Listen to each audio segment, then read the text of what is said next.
Selamat pagi, selamat siang, selamat sore, dan selamat malam untuk teman-teman, serta kepada Ibu Cici selaku dosen pengampu mata kuliah Manajemen Investasi dan Pasar Modal yang telah memberikan kesempatan saya untuk menganalisis teknik investasi. Sebelum lebih lanjut, saya ingin memperkenalkan diri terlebih dahulu. Nama saya Evan Kristiani Putri, nomor pokok mahasiswa 176123334. Baik, pertama kali saya akan memulai tentang analisis ekonomi makro dalam suatu negara. Dapat kita ketahui dengan ketentuan inflasi di atas 10% itu dapat membahayakan suatu negara.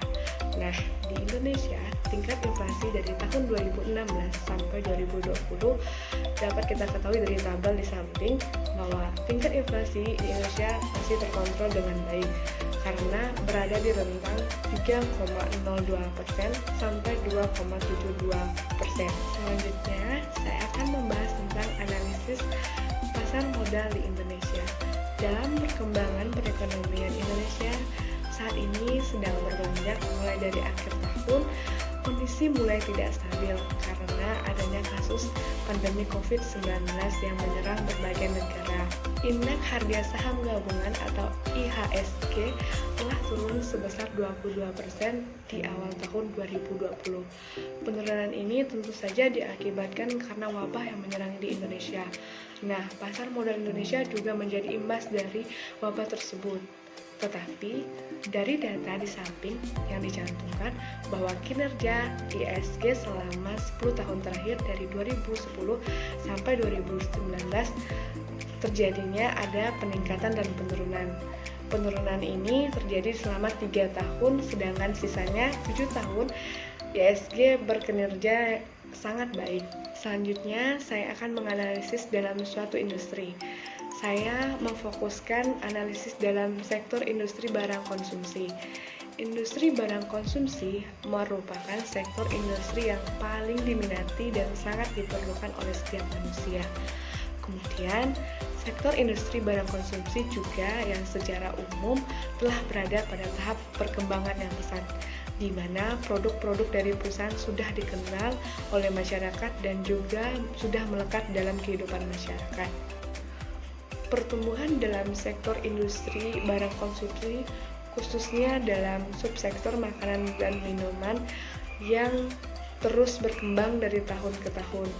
Maka ini adalah alasan mengapa investor harus mengapresiasi positif terhadap saham-saham manufaktur. Selanjutnya, saya akan menganalisis dalam suatu perusahaan. Di sini perusahaan yang dianalisis adalah PT Indofood Sukses Makmur Tbk yang didirikan dengan nama PT Panganjaya Inti Kusuma di tahun 1990. Memiliki kode saham INDF yang melakukan IPO pada tanggal 14 Juli 1994. PT Indofood Sukses Makmur Tbk merupakan produsen berbagai jenis makanan dan minuman yang bermerek. Seperti salah satu produk unggulan dari PT Indofood Sukses Makmur Tbk adalah mie instan. Mie instan yang memiliki kapasitas produksi terbesar 13 miliar bungkus per tahun, dan posisi Indofood pada pangsa pasar mie instan ini tidak diragukan lagi karena menguasai pasar hingga 80%-nya.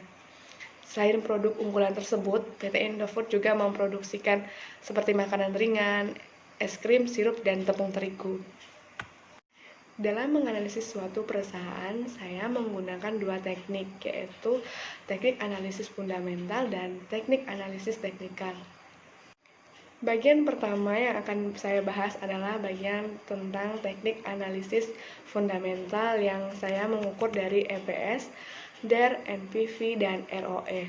Yang pertama, EPS. EPS adalah earning per share, di mana laba bersih yang dihasilkan perusahaan dan siap dibagikan kepada pemegang saham perusahaan.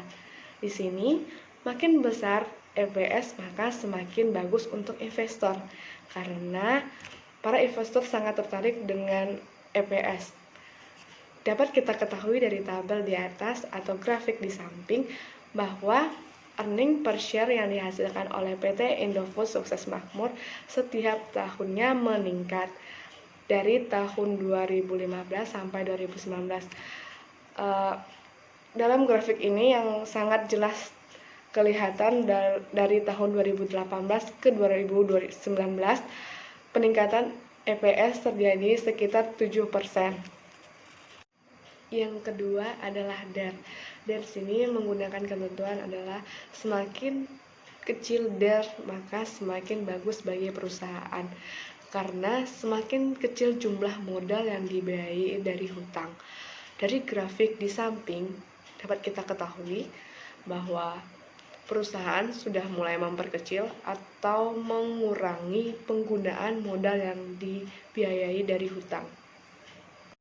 Yang ketiga adalah NPV. NPV dapat diketahui dari grafik di samping bahwa PT Indofood Sukses Makmur Tbk selalu konsisten dalam menghasilkan NPV yang meningkat terus dari tahun ke tahun, yang mengindikasikan bahwa perusahaan tersebut memiliki kemampuan menghasilkan laba bersih yang sangat baik.